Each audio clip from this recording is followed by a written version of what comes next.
Hello, sports fans, and welcome back on into the opening series here on IE Sports Radio, your direct feed for all that is sports. I am your host, Adam Karnik. So glad that you are here with us on this Monday night. We have got a ton to recap for you here on tonight's show. We have had the MLB trade deadline, so we now know what teams are going to look like heading into the home stretch. Who are the pretenders? Who are the contenders? Who helped themselves the most? Who left you scratching your head wondering just what was that general manager thinking? We'll have a breakdown of all that, and then it may not have counted in the official standings. It may have featured a bunch of players that you may never have heard of and may never hear of again. But football has returned. The Hall of Fame game was last week. The Lions and the Chargers participated. We will react to that. Plus, the Pro Football Hall of Fame has new membership. We will break that down. There is news in the volleyball world tonight that we will get into. We've got WNBA to get into, MLS, NWSL, and of course, everything that has a motor and is racing. Lots to do and only so much time to do it. Buckle on up. This is the opening series. Let's ride.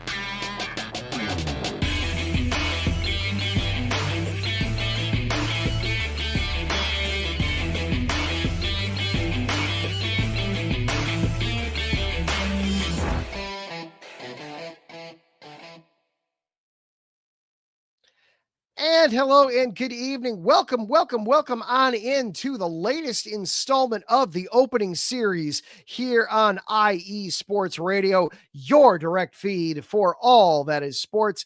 I am your host, Adam Karnik. We've got a lot in store for you tonight that we are going to be doing on tonight's show. Of course, we're going to be talking baseball. We're going to be talking football. We're going to talk soccer, auto racing. We're going to even get into some volleyball and WNBA action here tonight. Get you recovered from the weekend and get you set up and ready to go for the upcoming week. And as usual, we've got quite a few guests lined up for us here tonight. So lots to get into, lots to go through, lots of help along the way. Hope you had a wonderful weekend wherever you are, and we're going to get you set up for the week that is summer is just moving right along, isn't it? We're going to start things off tonight in Major League Baseball. Lots to go through from the week that was. We had quite a few series that were good, but the biggest thing that happened was we had the trade deadline last week, and it was an interesting and somewhat unusual trade deadline.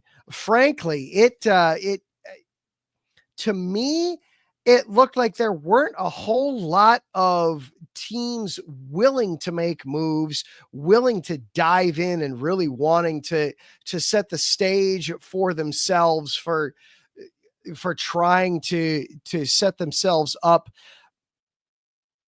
for success this season. Not sure if it was a matter of teams asking too much in return for the teams that were selling, that they were just asking for too much in return, or if there were teams just not wanting to spend. And to help us break that down, he is one of the co-hosts of the Bullpen Bulletin here on IE Sports Radio. I'm sure that this is going to be a big talking point for you guys on tomorrow night's show at 9:00 Eastern. Mike Pat. Mike, welcome to the program. Thank you for having me, Adam. How are you doing tonight? Doing all right. I'm wishing that the Cubs would have been a bit more thrifty, or splurged a little bit more. I guess the opposite of thrifty. They were thrifty, and it felt like to me all the teams in Major League Baseball, all the teams that you would have thought of to be in a pennant race were really being tight with their wallets, so to speak. Maybe not from a money standpoint, but certainly from a prospect standpoint. What were your impressions of the trade deadline? Well, I think, there were a handful of teams that really kind of went all in, a handful that really kind of pursued, getting multiple pieces, solving multiple problems all at once. One team I will say that was not particularly stingy was the San Diego Padres. They gave up a ton, both in terms of prospects and, both quantity and quality in prospects to try to solve their needs. Now, the good news is that they turned around and, well, they solved most of them. So, I mean, they at least got that going for them. But you're right, there were a handful of teams that felt a little bit stingier, trying to be a little bit thrifty. Your Cubs were definitely one of them, for a team that was very heavily linked to Mackenzie Gore of the Nationals leading up to the deadline, turned around and got Michael Soraka from the Nationals, which was certainly a bargain bin alternative, so to speak. And then the Brewers as well, another team. I didn't think they made a ton of moves, although I mean they were playing really good baseball, so maybe they weren't a ton of moves to make for them. But a handful of teams were very productive in terms of attacking and filling their needs. Oh, the Padres, I guess they were probably the biggest spender. I will say, because you and I were texting back and forth quite a bit about the potential Mackenzie Gore to the Cubs coming from the Nationals, one of the teams in your neck of the woods. What I saw reported that the Nationals were asking in return for Mackenzie Gore was frankly outrageous. So I can understand why the Cubs were very loath to make that deal. They were looking to not only take the top prospect in the system, but to also take one of the starting pitchers currently in the Cubs rotation in return, which when you're looking to bolster your rotation, taking a pitcher out of the rotation in return seems a bit foolish. I'll just leave it at that. Right, unless you're giving up like the fifth guy who's got like a 6 ERA, maybe that's the guy you give up, but not necessarily one of the better ones. Yeah, and I had a feeling that Gore was going to have an outlandish price tag entering, the trade deadline. Typically, prices are hyperinflated right around the deadline. So when you look at a young starting pitcher with multiple years of control remaining, the comparison that you go to would be, the most recent one, another Chicago connection, Garrett Crochet, the trade that the Red Sox made to acquire him, in which the Red Sox gave up, I believe, 2 of their top 5 prospects and 2 of their mid-teens prospects. So if you use that as your baseline, flip it over to now Mackenzie Gore with the Cubs, I fully expected there to be multiple top 10, top 5 guys attempted to be part of the deal. And I also didn't expect the Cubs to make that deal. That's an awfully stiff price to pay. And, pitching's always risky as well when it comes to these deals. So, I can understand them not making that move. Yeah. On the flip side, the Twins, it seemed like if it wasn't nailed down and bolted into the floor, they were giving it away. Did I see this properly, that the Twins now have all of 2 players on their major league roster for 2026? That probably sounds about right. They did trade 10 guys at the deadline, which was the most of anybody in the league, beating the Orioles by 1, by the way, just throwing that out there. But yeah, no, I mean, when you talk about teams, look, it's tough when you get to these teams that are kind of in the middle. And we've been talking about this on the Bullpen Bulletin. It's like you've got a handful of teams, and this happens, it feels like every year, you've got a handful of teams that are a few games out. If they made a run, they would probably get back into it. But also there are 4 or 5 teams they have to jump in the process. And, do they shoot for it, or do they decide, what, this is not our year? And for the Twins, they very much decided that this is not our year. But I think they also capitalized on a lack of availability on the market, because if you look across the league, the teams that were trading prospects, you look at the worst teams. So you start with the Rockies. Well, who the heck did anybody want off of the Rockies? I think they traded two guys. They traded a reliever, Jake Bird, and they traded Ryan McMahon to the Yankees. So not much to go with there. The White Sox, no offense, not really a ton to pick from, in Chicago. And then you go to Pittsburgh, if Pittsburgh's not dealing Paul Skeens, which I think it was the right move for them not to do it, not a ton to grab from there. So then you go to the next tier of teams. You go to the Nationals, who dealt a handful of guys. You go to the Orioles, who dealt several guys. And I think Minnesota probably saw the opportunity to go, well, you know what? I think there's going to be demand, and we have the supply. So let's supply the demand, and let's just completely retool it.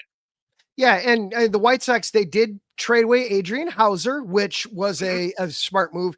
Though the one keeping it there was Chicago for a second. A lot of White Sox fans have been on all kinds of the emotional side of the fence with Luis Robert Jr. Some who are, you've got to, if you're trading him away, you got to get everything. And other people then at the end of the trade deadline, it was, well, what are they doing hanging on to Luis Robert Jr.? I know he had himself a good month, but frankly, if I'm one of the other 29 general managers, the most I'm giving you for a center fielder who's been hurt seemingly every year for the last 4 years is a bag of gently used game balls. And that's it. He's not going to be a difference between a championship and not, in my opinion. No, he would not be. And this was it was a very rough start to the year. He even made some comments. I believe it was sometime around May. We discussed it on the Bullpen Bulletin, where he's talking about how he sucked and he just seemed like his confidence was at an all-time low. So the value certainly wasn't there. And also there were a handful of other outfielders on the market. You saw Harrison Bader go for the Twins. You saw Cedric Mullins and Ramon Laureano for the Orioles, Alex Call of the Nationals, and I believe even the Marlins traded one of their outfielders as well, Jesus Sanchez, at the deadline. So there was a surplus of options for people to go after, and if the value wasn't right with Robert, then don't trade him. I mean, there'll be other opportunities, especially if he continues to improve his play in the offseason next year, where if the White Sox feel the need to try to deal him, they'll be able to deal them. Exactly. Now, one more about the trade deadline, and then let's get into the game on the field, so to speak. Now that the trade deadline is passed, who do you see as the team that who is the front runner in your mind? Now that the trade deadline is passed, who are you liking? Who are you looking at and going, well, this team missed an opportunity? Yeah, so I don't think a single team improved one specific weakness or one specific problem more than the Philadelphia Phillies did by going out and getting Yohan Duran from the Twins. The biggest concern from them when it gets to the postseason is the bullpen and the closer spot, because their closer, Jose Alvarado, had an 80-game suspension, which made him ineligible for the postseason. So they did not have a closer, for the postseason for a team that's one of the favorites in the National League. So to go out and find not just a closer, but one of the premier closers in all of baseball, who's already had a profound impact post-trade deadline, was an absolutely stellar move. I think you look at the Phillies and you got to think, well, that offense keeps tearing it up, already have multiple home runs tonight. And the pitching, the starting pitching has been outstanding this year. Now you still have the bullpen. You gotta really like how that's looking. I would give some credit to the Yankees, but all the guys they traded for blew a game already, so that's not really showing well for them. I thought the Mets were productive, and I'm not going to say they're a favorite, but I gotta think that teams are probably not excited about playing the Padres now that they've gone out and solved their three biggest weaknesses or their three positions with the lowest OPS for them were DH, catcher, and left fielder. And what did they go out and get? They got catcher with having a great season. They got a DH who has an 840 OPS and a left fielder with an 870 OPS. So they certainly upgraded the lineup pretty well there in San Diego. You'll absolutely take that. Absolutely. And then to the actual games.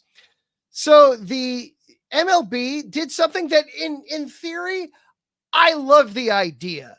Having the game in Bristol, Tennessee at the International Speedway there in Bristol between the Braves and the Reds. Now, unfortunately, the game got rained out on Saturday, so they had to postpone it and actually play it yesterday. What were your thoughts on that experiment? Excellent idea. Atrocious execution. I don't know who was in charge of planning, who was in charge of logistics, procurement, insert all of the above into there, but this was an absolute mess. First of all, let's start with the one that people most complained, or the most glaring oversight that I don't know how it got past the seating arrangements. If you saw some of the photos on X, they went around X, there were people sitting behind the field setup that physically could not see the field. I don't know who even thought that it was acceptable to sell those seats or have it aligned to where there were so many seats like that, but that was terrible. And even if you got a good seat, because of the layout of the track, obviously they couldn't put the stands on the track. So you're already, several yards, 10, 20 yards away from the field, and then you're up in the state. Like, it just, the layout was not good. And then the concessions, my goodness, some of the photos going around the internet, I just, and it didn't help as well, how terrible the concessions were, that they ran out of certain components of the concessions before the game even started because of the 2-hour rain delay. They ran out of beer before the game even started. Now, I can tell you, even in a regular Major League Baseball stadium, that is a recipe for disaster. So to have it happen in an event like that, wonderful idea. I hope they try it again, and I hope they have much better planning, because I do think it's fun, it's quirky, it's a twist. Ricky and I talked last week about, some of the fun places we would love to see, a baseball game played. I thought, the Rose Bowl in California with its wonderful, decor would be a fun place. And there were so many other good ones that Ricky brought out a couple as well. So I hope they try something like this again. Just, plan it a little bit better, please. My favorite of the concessions was the cheeseless nachos. And as one person then pointed out, so chips then. Chips. They had chips. Still chips. Yep. A tray full of dry tortilla chips for $7 a piece. Thank you. And no beer to wash them down. No beer to wash it down with.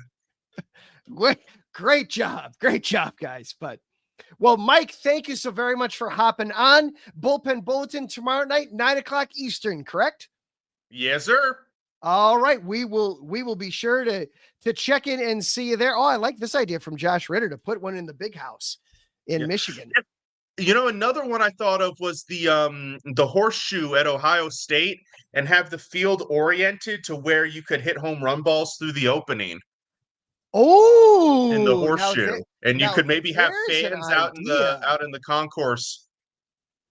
There's an idea. All right, so we've got some ideas to churn for them and give them next time, and they can even do this one again. Just buy extra and put a drone through the seats and make sure that you can see everything. Right. At least have pretzels. Oh, no kidding. Get some pretzels out there, some peanuts, real easy stuff. Peanuts and Cracker Jack. I mean, it's right there in the song. You better have those, Exactly.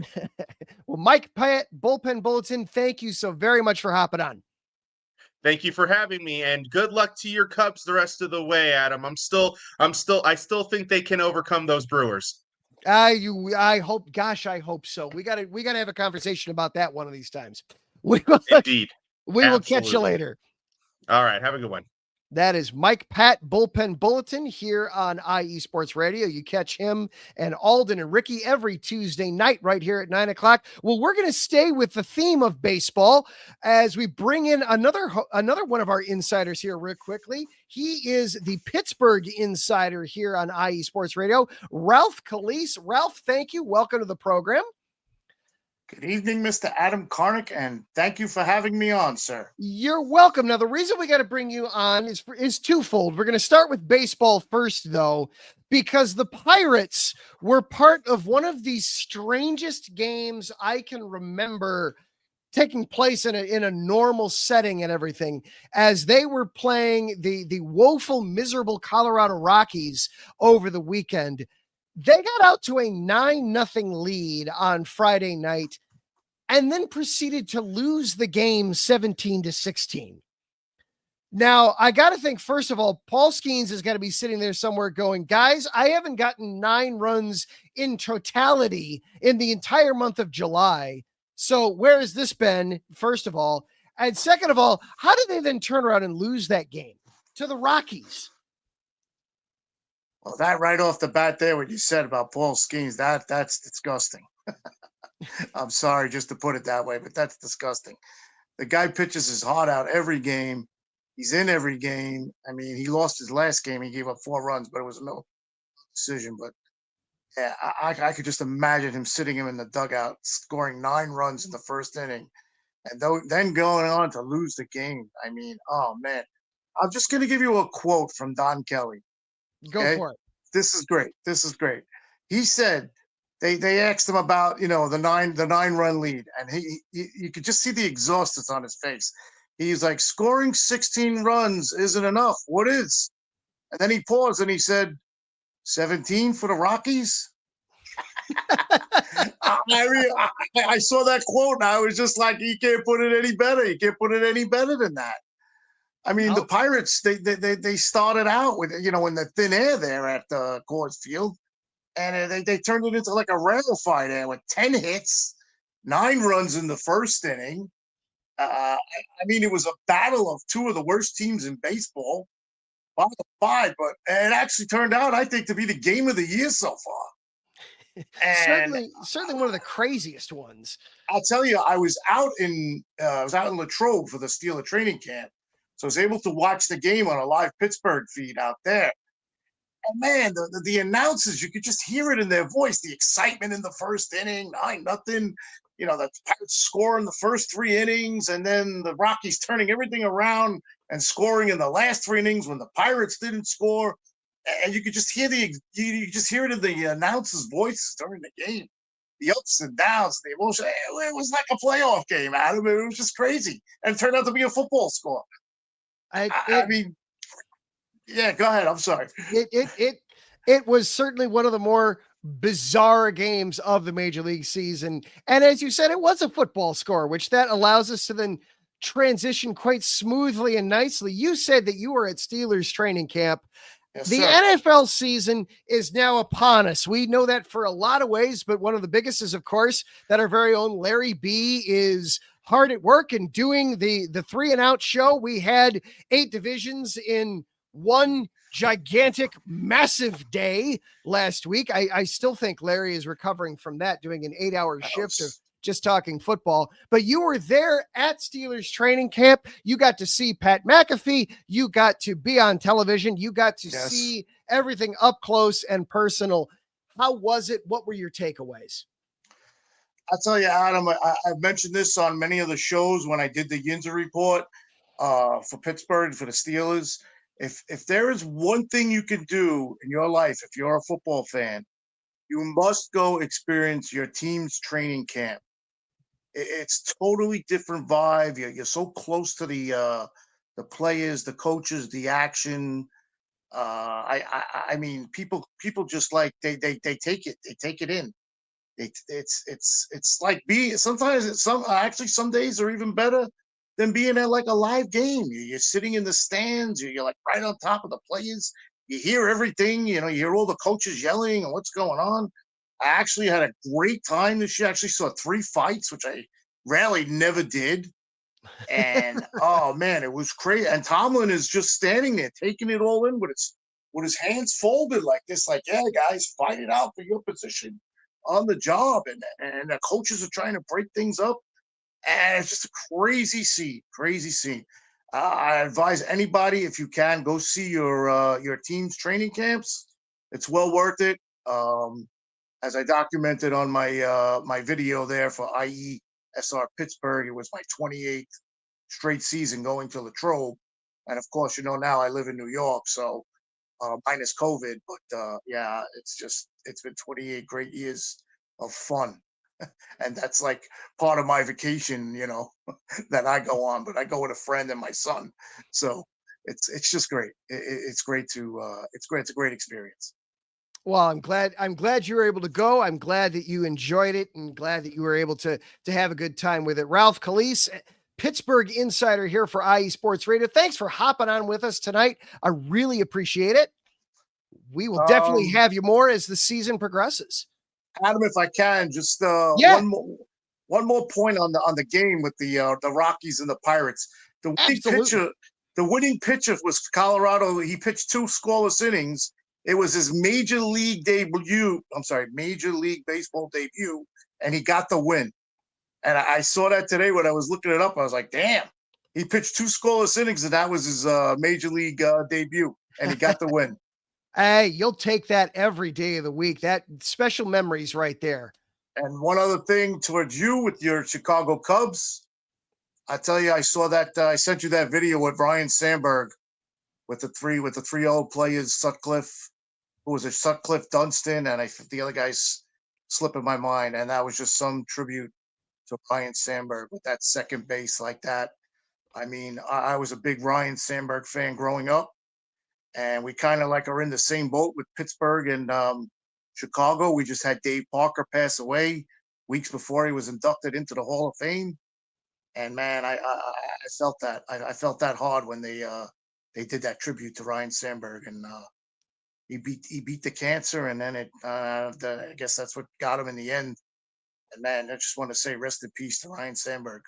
Tremendous baseball player. Tremendous baseball player. Thank you. I appreciate that. Yeah, it was an interesting weekend at Wrigley. Yeah, having the guys, his teammates there, Dunston, Rick Sutcliffe, and then Jody Davis bringing out second base for one of the games. That was incredible. Yeah, and then having the players, they had a game where all the players just wore dark blue uniforms with the number 23 and no name on the back for him. Yeah, it was a very touching weekend all around. A hard week, but a good week in Chicago sports because of that. A lot of memories, a lot of things for that for Rhino. So thank you. I appreciate that. No problem, pal. Thank you for having me on, and have a great show.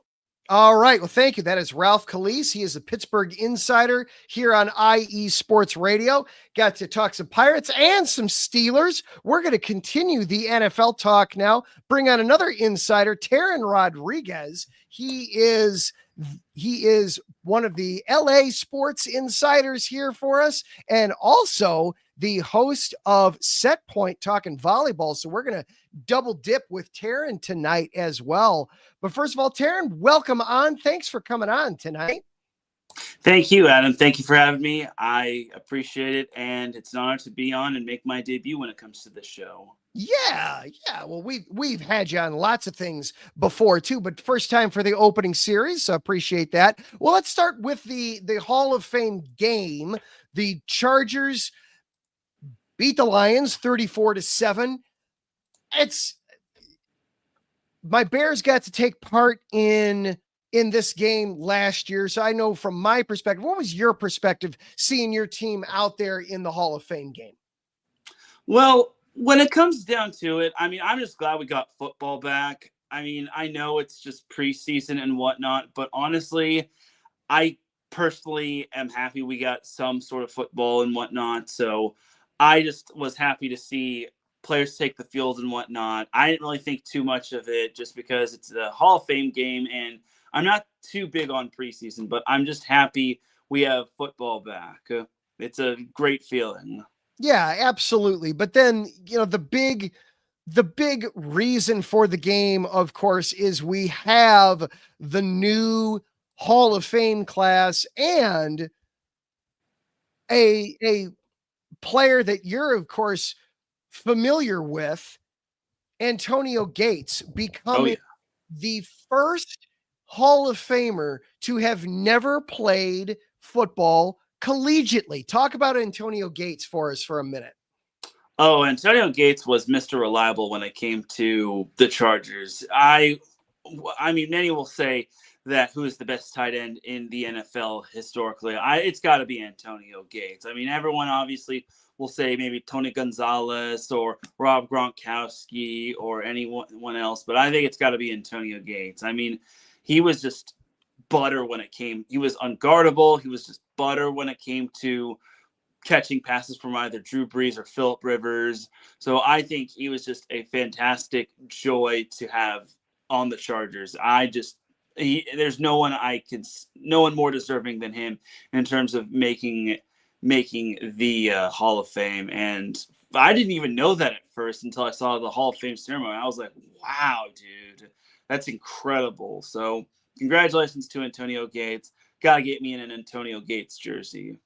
Absolutely. And Gates joining Sterling Sharp, Eric Allen, and Jared Allen in the 2025 Hall of Fame class. Congratulations to all those guys.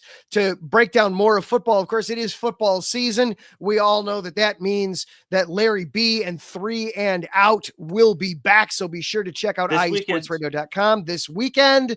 He'll be getting everybody hyped up and ready for football. So for more football talk, be sure to follow along with IE Sports Radio on Twitter and Instagram and TikTok for all that. And of course, YouTube to break all that down, and be sure to tune in as Larry does all things football. But Taryn, I know you're about to do Set Point, breaking down everything volleyball. You had some news you talked about some news on Twitter today in the volleyball world that caught my attention, and I wanted to get a little bit more from you as we're here on the opening series, talking all things sports as we do on the show. And I wanted to talk with you about some volleyball. You commented that there are a couple of leagues that are going to be merging here. Talk with us about that, about a couple of women's leagues that are merging here. Well, for starters, I think this is going to be a first when it comes to the opening series, because I don't think I've heard a peep of volleyball. No offense to you, of course. Not yet. This is a first. Absolutely. All right. But jokes aside, so the MLV hasn't even had a season, let alone played a match. So, and they're already merging with the PVF, which is played 2 seasons already. There were 8 teams in the PVF, if I recall. I think it was either 8 or 7, but regardless, not a big league. And this past year was year number 2, and we actually got to see the Orlando Valkyries win the whole thing, beating the new expansion team, the Indy Ignite, which was pretty awesome. So, okay, so going to the MLV, the Omaha Supernovas were actually supposed to join the MLV. So the Omaha Supernovas are from the PVF, and then they were supposed to join the MLV, Major League Volleyball, and PVF is Pro Volleyball Federation. And there actually was some uncertainty when it came to not having the PVF for next year. So I was wondering if that was going to if the PVF was going to be a thing. But now we kind of got our answer that the MLV and the PVF are going to be joining forces, even though the MLV has not played a single match, which I think is ludicrous. So for those that are wondering, there are actually supposed to be 3 leagues, the MLV, PVF, and League One Volleyball. So League One Volleyball is actually a separate league from the PVF and whatnot, but I digress.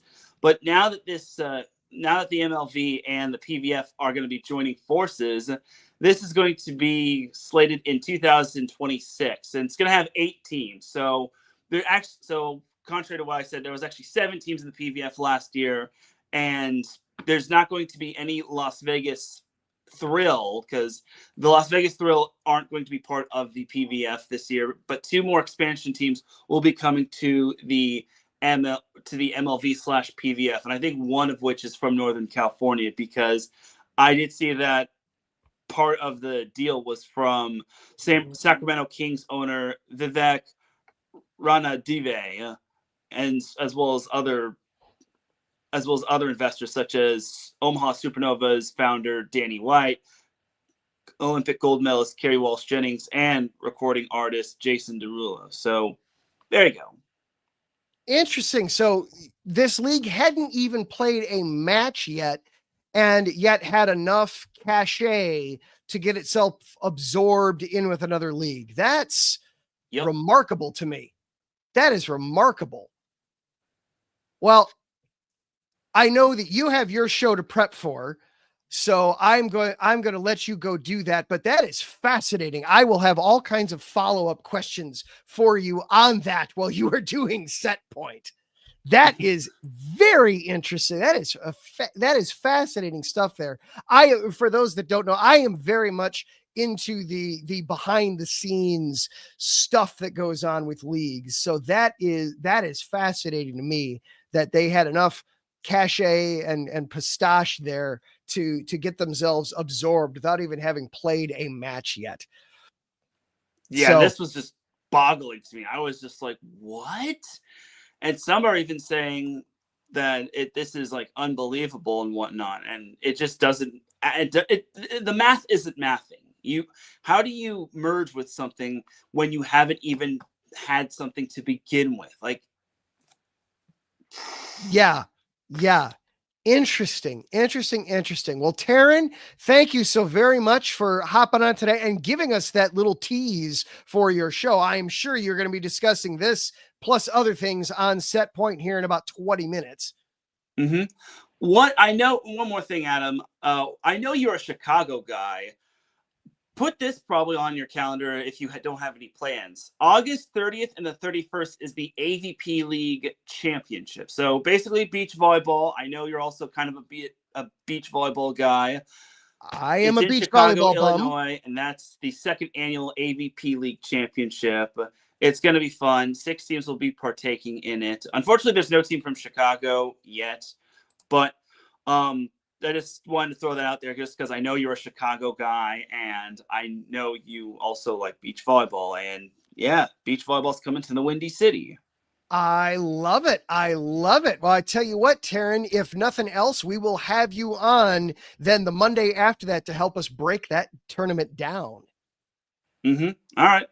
All right. Sounds good. Taryn Rodriguez, Los Angeles insider and also host of Set Point here on IE Sports Radio. You can catch him here at the top of the hour, diving more into that story in professional volleyball. Thank you for joining the show.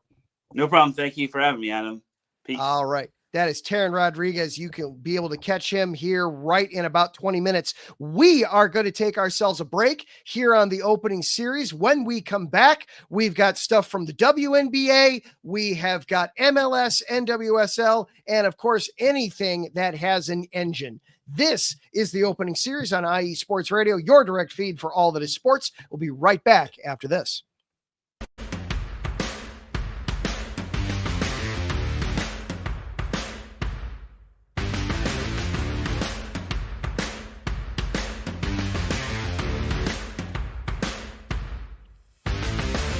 IE Sports Radio fans, this show is brought to you by Planet Jerky Premium Brisket Beef Jerky. Planet Jerky is the official jerky of the 2022 California League champion Lake Elsinore Storm, Single A affiliate of the San Diego Padres. This all brisket jerky has gluten-free options, contains no MSG, no sodium nitrate, is low in sugar, and high in protein. Go to their website at planetjerky.net and follow them on Instagram at Planet Jerky. Planet Jerky, the jerky that's on a whole other planet.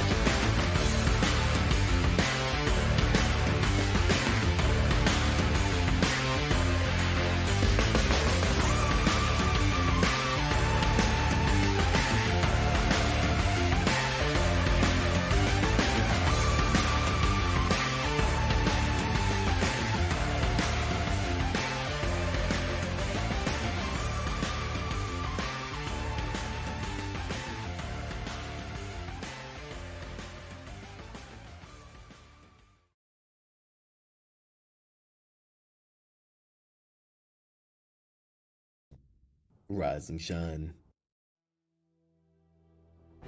It's 4 a.m. The stars are still out. The sun is beneath the horizon, but it's time to punch in and go to work. The comfort of your warm-ups turns into the grinding out of your reps as the clinking and the clanking of the plates create a symphony of euphoria. There's no other feeling like it. Earn it, burn it, and take what's yours. IE Sports Radio has proudly partnered with Vital Apparel, a brand that not only fits great, but also promotes and donates to mental health research. Use our code IESR to get 15% off their comfortable and inspiring gym wear and help them on their amazing journey to support mental health.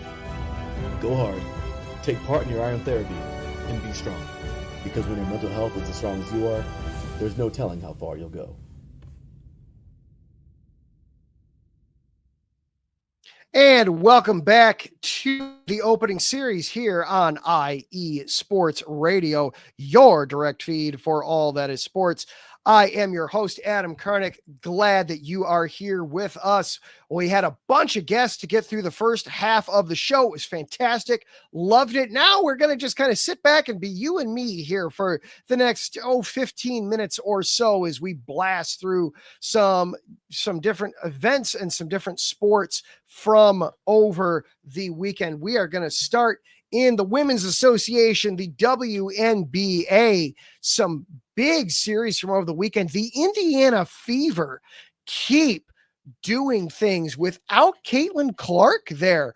2 wins over the weekend. It started on Friday night, taking on the Dallas Wings. The Fever dispatched Dallas 88-78. Kelsey Mitchell, 23 points, and Aliyah Boston and Natasha Howard both had double-doubles in the win for Indiana. Paige Buchers did have 22 points in the loss for Dallas, tying the Dallas rookie record for most 20-point games in a season. And Isaiah James got 9 points in 16 minutes off the bench as well. Then Indiana followed that up on Sunday with a win over the Seattle Storm, 78-74. Howard turned around and got 21 points. Sophie Cunningham, 17, with Natasha Boston, with Boston then getting her 6th consecutive double-double to set a Indiana Fever record with that. That is now 5 consecutive wins for the Indiana Fever, their longest winning streak in the last 10 years. You also had over the weekend, we saw the Minnesota Lynx absolutely put one on the Las Vegas Aces, 111-58. The 53 points was the largest margin of victory as a road team in WNBA history. Kayla McBride, a perfect 8 of 8 from 3-point land in the first half. Those were her entire 24 points in the game. And then Jessica Shepard also added an 18 and 14 double-double. It wasn't all great as Napisha Collier exited with an ankle injury, which does add some question marks for her going forward, but still for Minnesota, a huge victory for the WNBA best. Some other notable contests from yesterday: the Atlanta Dream beat the Washington Mystics 99-83. The Mystics did lead early in that one, but Atlanta stormed back to get the victory. Brianna Jones got 23 points. Naz Hillman got 14 points to go along with 13 rebounds in the contest. The Los Angeles Sparks and the Seattle Storm did a twofer over the weekend. The Sparks rebounded from a tough loss in Las Vegas earlier in the week to get a 108-106 double overtime win in Seattle. Rakia Jackson got 27 points, 9 rebounds, and 3 assists in the game. Derica Hamby got the win with a layup in the final seconds to secure the victory. Kelsey Plum also added 22 points and 7 assists, with Azra Stevens getting 21 points and 5 rebounds and 5 assists in that one. Some other off-court things going on in the WNBA. The Connecticut Sun are up for sale, and it looks like they could also be moving as part of the sale, as I did see one of the owners of the Boston Celtics could be up for buying the team. However, any move would wait till probably 2027 at this point. One good note for the Aces during that blowout loss to Minnesota, they did have a fun moment. During one of the stoppages in play, they did a baby crawling competition, always a crowd pleaser. Well, one of the contestants got up and started walking during the competition. It was that baby's first ever steps. So a cute and wonderful moment for everybody there during that game. Definitely a great awe moment for the Aces crowd as take their minds off of the Lynx absolutely pounding the Aces in that one. We'll transition over now and talk about some soccer in MLS. There were some good events from over the weekend. However, the big emphasis is still on MLS versus Liga MX. That kicked off on July 29th. That'll run through this week, featuring an MLS versus Liga MX knockout qualifying group matches. Each MLS team will play 3 interleague games during this time. Some of the matches included Los Angeles FC taking on CF Pachuca. That took place on August 1st. Some other pairings included San Diego FC versus Tigres, Cruz Azul taking on the Colorado Rapids, LA Galaxy taking on Santos Laguna, Orlando City versus Atlas, the Pumas versus Atlanta United, and FC Cincinnati will take on Juarez, taking place over the weekend. The League's Cup format makes sure that top 4 finishers in each league's phase 1 table will advance to the knockout rounds. And there are 36 teams total, 18 from MLS and 18 from Liga MX. And the top 3 finalists will earn spots in next year's CONCACAF Champions Cup tournament. So good stuff happening there as well. Some off-field notes with MLS. LA Galaxy and Houston Dynamo. Their match was originally scheduled for July 25th. That has been pushed back to September 6th due to some congestion among Leagues Cup play and some upcoming FIFA dates. So that match has been rescheduled for about a month from now. And if you're wanting to watch those, all Leagues Cup coverage in the U.S. and globally is available via the MLS Season Pass on Apple TV. About $50 for the season or $50 per month.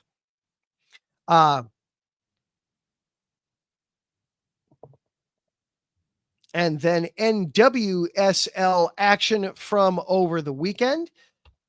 As I apologize for not changing the background here. We'll get that fixed here in just a moment. There we go. Sorry about that. There we go. NWSL action from over the weekend. We had the Kansas City Current taking on Racing Louisville. Kansas City continues its incredibly strong season, winning 2-0 in that match. Temwa Chawinga scored in the 65th minute, getting her 9th of the season, and then Elizabeth Ball got a header to be the finisher there in her 100th appearance overall. This is Kansas City's 7th consecutive victory. They are now 11 points on top of the NWSL standings. They have a 12-0-2 record on the table.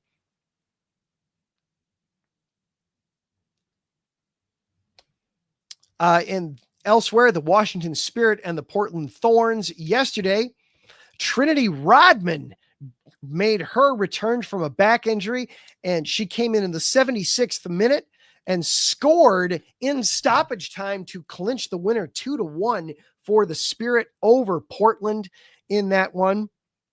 The Audi Field faithful absolutely exploded in that one after Rodman had missed nearly 4 months with the back injury. It was her 3rd stoppage time winner in the NWSL. Washington, with the win, moves into 2nd place on the table, tied with Orlando. Some other action around the NWSL. Seattle Reign FC versus Angel City. Seattle took home a 2-0 victory over Angel City at Lumen Field. With the win there. Some other major news. Rising star Allie Sentinor has been traded from the Utah Royals to the Kansas City. So Kansas City getting ready to make a postseason run here, getting Sentinor to the team. The terms of the deal have not yet been finalized, however.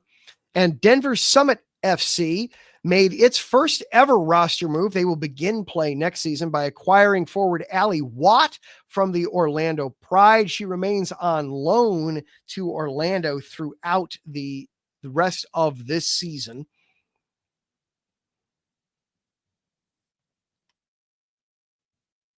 With that, we will take for ourselves one more quick break, and then we will break down some golf and some automotive racing for you here as well. This is the opening series here on IE Sports Radio, your direct feed for all that is sports. We'll be right back after this.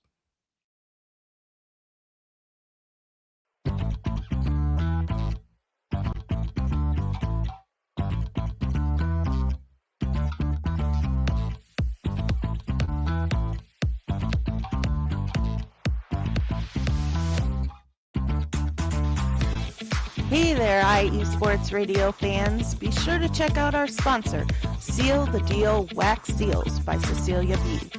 You just finished your very own wedding or baby shower invitations and you're looking for that extra special touch? Maybe you just wrote a letter to a relative or a friend and you want to add to their smile when they receive it.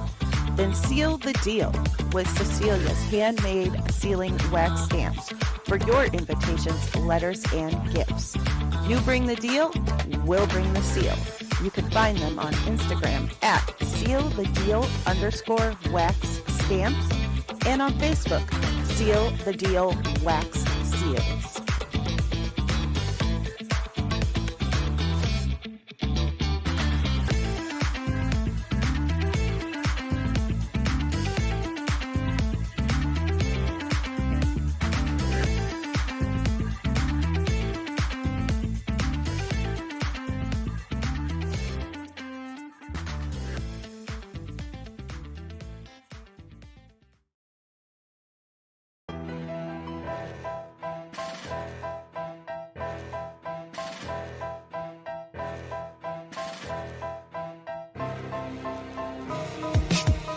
For the last 10 years, IE Sports Radio has been bringing you amazing content ranging from interviewing legendary athletes, coaches, and other authorized media personnel to building tailor-made shows dedicated to all major sports cities around the country.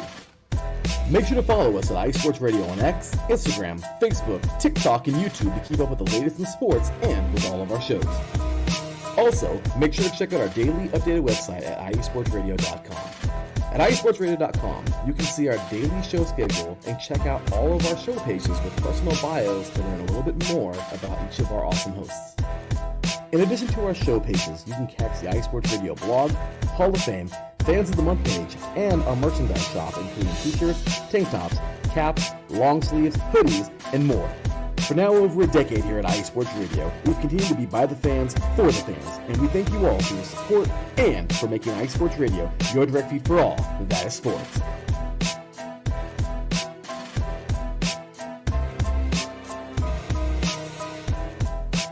And welcome back into the opening series here on IE Sports Radio, your direct feed for all that is sports. Adam Karnik with you here for a few more minutes while we finish things out on tonight's show. Gonna move next into golf before we wrap up things in the automotive world. We'll start in the LPGA, the AIG Women's Open at Royal Porthcawl, Wales. Over the weekend, Miyu Yamashita of Japan got her first major title, finishing at 11 under par, a full 2 strokes ahead of Charlie Hull of England and her countrywoman Rio Takeda. They both finished at 9 under. Yamashita finished with a bogey-free 65 in the second round to get that helped propel her to victory. Lim Kim of Korea, who had won in Tokyo, finished 4th in this one, finishing at 7 under par. Not enough for a victory, but still a very impressive showing overall. In the rankings, Gino Thitkul of Thailand, she remains in the world number 1 spot, ending Nelly Korda's 72-week reign in that spot. Korda finished at tied for 36th and had dropped out after the Open. But Yamashita, in her debut, got the victory as well, which allowed for a shakeup in the standings. In the PGA, meanwhile, the Wyndham Championship in Greensboro, North Carolina. This was the final PGA Tour event before the FedEx Cup playoffs begin. Cameron Young finished 22 under par, shooting 258 on the course, cruising through. He had some rounds of 63, 62, 58, and 68, winning by a full 6 strokes. Mark Meisner of the U.S. did finish strong, finishing at 16 under to finish second place overall. He got 300 points in the standings. 1 stroke behind Messner were Mark Hubbard of the U.S. and Alex Noren of Sweden. They both finished at 265 to share the 3rd place on the podium. In junior golf, Charlie Woods, the son of Tiger, finished in a tie for 9th at the Junior PGA Championship in Indiana. He finished with a final round of 74, which ended his hopes of qualifying for the U.S. Junior Ryder Cup squad. London Esterline claimed the title in that one at 19 under. That is it for the golf. We will change over and do a little bit of automotive stuff before we get out of here. And tonight we'll start over in F1, the Hungarian Grand Prix from over the weekend. Lando Norris for McLaren won, holding off his teammate Oscar Piastri by just 0.698 seconds. Easily the closest green flag finish of the season, considering we've had some races finish with differences in the double digits. To have one be less than a second, that is incredibly close. George Russell got 3rd place to round out the podium there. One notable name missing yet again from the podium, Max Verstappen finished in 9th, his 4th straight finish without making the podium there.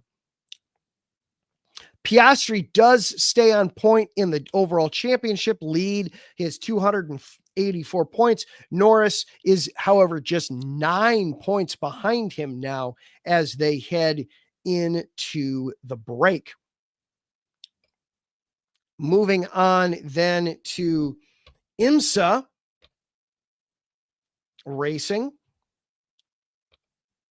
as we had at Road America over the weekend. The GTB class, the top prototype BMW team claimed the 1-2 victory. Philip Eng and Dries Van Thor took the win by 2.524 seconds, over Sheldon Vanderlinde and Marco Whitman. They had an early pit stop roughly 1 hour before the finish, which paid off as there was a full course yellow that allowed them to get past some rivals during the restart phase. BMW got its first GTP win of the season and the 24th overall class victory for Team RLL. Acura Meyer Shank Racing finished third. Nick Yelley and Ranger van der Zand in the ARX 06 after starting on the pole and then closing late in the race. So they did manage to at least make the podium there. LMP2 class, it was AO Racing's Orica LMP2 team, PJ Hyatt and Dane Cameron got their second straight victory, moving into the championship lead in that. In the GT Pro, Paul Miller is number one. It took the class win, marking their second IMSA victory of the season. Neil Verhagen and Madison Snow got their first personal victories in that one.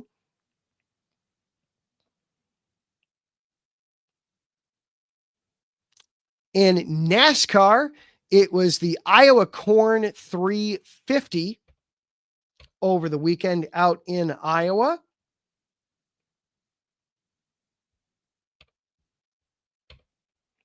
William Byron got his second victory of the season and his first since all the way back in the opening race of the season, the Daytona 500. He stretched out his fuel over the final 144 laps, well beyond the typical 100 lap window. He led for just 141 of the 350 laps, but he did lead the last 74, which that's what you need to do right there, is be in the lead at the end. That's what matters more than anything else. Chase Briscoe had started on the pole for the sixth time. He finished second, 1.192 seconds behind Byron.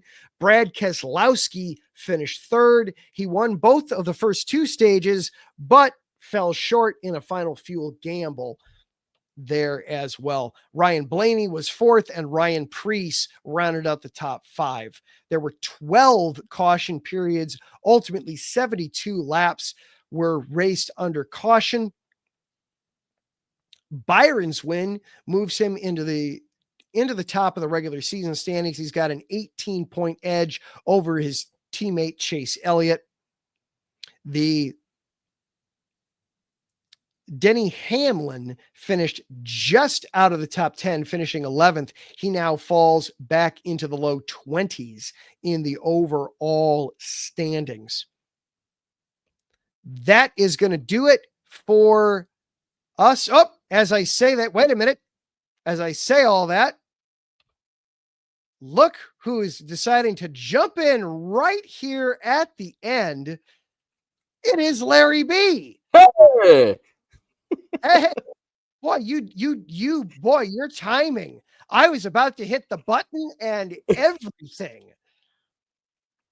I had to make an appearance. I just got off the extra mile, so I wanted to jump on real fast, say hello. Absolutely. Well, yeah, it was a dramatic photo finish as we get to the end of the opening series here. You gotta love it, man. I mean, just big ups to everybody, man. This was a fun weekend. Really, really fun weekend of sports, man. Definitely enjoyed it. But man, the auto sports this last past weekend were so much fun. NASCAR was insane. My goodness, again. How about this, man? Fuel is just a mother, ain't it? I mean, William Byron, my 24, my gosh. I mean, after he won the Daytona 500, I thought he was just going to win like 5 or 6 more races, but it's, he took a few months off from winning, I guess. Regardless, it wasn't his fault. A lot of crap has happened. Sometimes you get involved in accidents, things happen. But as Daryl said, you can count all the races you should have won on 2 hands. I mean, this is what it is. But for William Byron, man, the man made it happen. expertly stretching fuel over 144 laps, man. Well beyond the typical 100 lap window at this track in Iowa. He led 141, as you said, of the 350 laps, including the last 74 to secure that rate. I mean, it was so cool, man. And then just the woes. Good old Chase Briscoe, man. 6th pole of the season, and he finishes second. He's got so many poles and no flags to hang on those dang things. I mean, he's just, I feel bad for this guy. I mean, he's got a few wins, but not as many as he should have with those poles. Brad Keselowski is another heartbreaker, man, finishing third. He won both stages. Talk about a kick in the nuts. I mean, it was painful for him again. Rough go. Blaney got fourth. He's been another crazy year for him as well. Priest to round out the top 5, but as we talked about, but oh my gosh, and Bubba Wallace, let's go.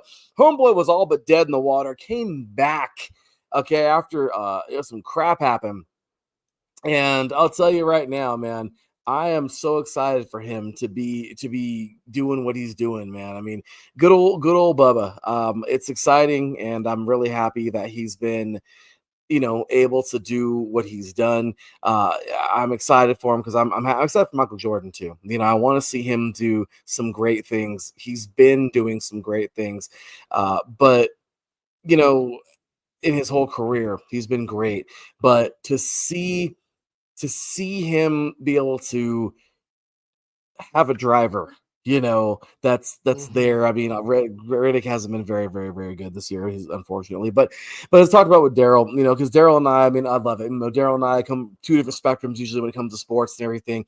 And me, it's funny, we've talked about this so many times in the past, about like how I'm really starting to hate football because you can't hit nobody no more. I mean, it's just the game isn't even physical. I love hockey so much more now. I mean, you can punch someone in the face. I mean, I mean, it's the greatest thing next to boxing. Hockey has become like a special place for me in my life because football just isn't it no more. Football will always be the king in America. It'll always be the revenue grabber. But to you out there who like touchdowns and all those points, I don't like you. I'm sorry. I don't like you. Go somewhere because touchdowns suck unless the defense scores them. Okay. So that's all there is to it. But in a game that, owners are crying because their quarterback got hurt and they just gave him a $4 billion deal for a year and a half because they're stupid and whatever. Well, guess what? When these cars get wrecked, who has to pay for them? The owners. I'm sorry. This car is a $500,000 car. Okay, $500 million car. Sometimes again, sorry, million. And these damn cars are so expensive. Sometimes they're even more than that. They're about $1.5 million. I mean, these cars are so expensive. And when they get destroyed, the owner foots the bill. So to people like Michael Jordan, who are out there consistently putting in that money, doing all they can to help you. I mean, you commend these guys, man. That's why I'm so happy for Michael. I'm loving how Bubba's out there just racing his behind off, man. The guy's incredible. Good job to him. Great job to this. This is a great race this past season, man. Really quick. I know you went on real quick, but I want to jump real quick here too, man. The Alex Pillow show has ended. I'm sorry. Give him the trophy. That's all. We just give him the trophy. I don't care. I don't care what's going to happen next week. No one cares what's going to happen because he won. It's over. It's over. I don't care if we go to Portland next week. It doesn't matter. He won the trophy. Okay, that's all there is to it. I'm sorry. That's it. And that is the end of that. And as we talked about Formula One a little bit ago, man, oh my gosh, you suck, Ferrari. I hate you. You are terrible in every facet of the game. You are the official Raiders right now of Formula One, except for the Raiders were never that good. And Formula One was that good. So you look even worse. I'm sorry. And Ferrari in Formula One was that good. But unfortunately, they suck now. You got Hamilton second guessing his career at the moment. Okay, you got Charles Leclerc going, am I good enough? I mean, it's because the car is not good enough. It's your fault, Ferrari. Don't get mad. You just suck right now. And that's all there is to it. But can we talk about a team who doesn't suck? McLaren. Yes. Good for you, McLaren. And what jumped out at me about this one was the margin of victory was under a second. I mean, wasn't it just like 2 weeks ago that the margin of victory was in the double digits here in this race? What obviously every race is unique. No two races are ever exactly the same, but that's the equivalent of, well, we'll put it in football terms because why not? It's football season, and you're going to be on this weekend with 3 and Out talking all things football. So let's use that as our stepping point. That's the equivalent of the Raiders and the Chiefs playing one week, and the final score was 49-0, and the next week it's the final score is 17-16. How in 1 week do you have that big of a gap? How does it change that much? Right? I mean, that's the question I think they're asking right now. It's insane, right? I mean, again, you look at Formula One, like I said, I'll keep on saying it. The Formula One fans will say it's the best in the world, but it's not. I'm sorry. You don't know. When half the cars are on steroids and half aren't because of money, it's more like baseball. Okay, it's more like baseball. Hey, can we buy the best players? Yankees, Dodgers. Now we're good. But you've got your half dozen teams that are actually trying, and the other half are just not. We'll wait till next year. Exactly. So again, man, I'm just so jacked for McLaren right now. These guys are gonna win. They're gonna win the constructor by far. They're dominating. They're doing great. I'm excited, man. So it's been a great year in racing, man. I'm excited right now.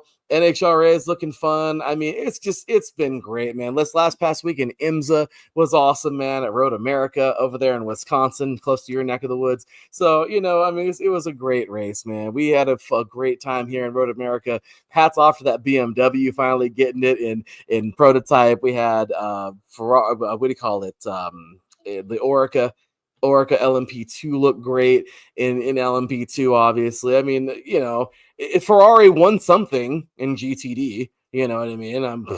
I guess they shouldn't be too happy because they're not winning anything in Formula One, but good for them. And then of course GTD Pro. I mean that BMW Evo, like GT3 Evo, looked great. So overall, man, I'm just telling you, it was just a great weekend of racing, and the summer's always fun because of it, man. It's good stuff, and lots of things bouncing around, and lots of engines getting revved. It was a good weekend for that. Yes, it was, and that is that. And with that, we are gonna cue up the music on this week's edition of the opening series. Lots of shout outs, lots of thank yous. First of all, to each and every one of our sponsors, Planet Jerky, premium brisket beef jerky, the jerky that's on a whole other planet. Go to planetjerky.net to place your order. They're still offering free shipping on all orders of $50 and above.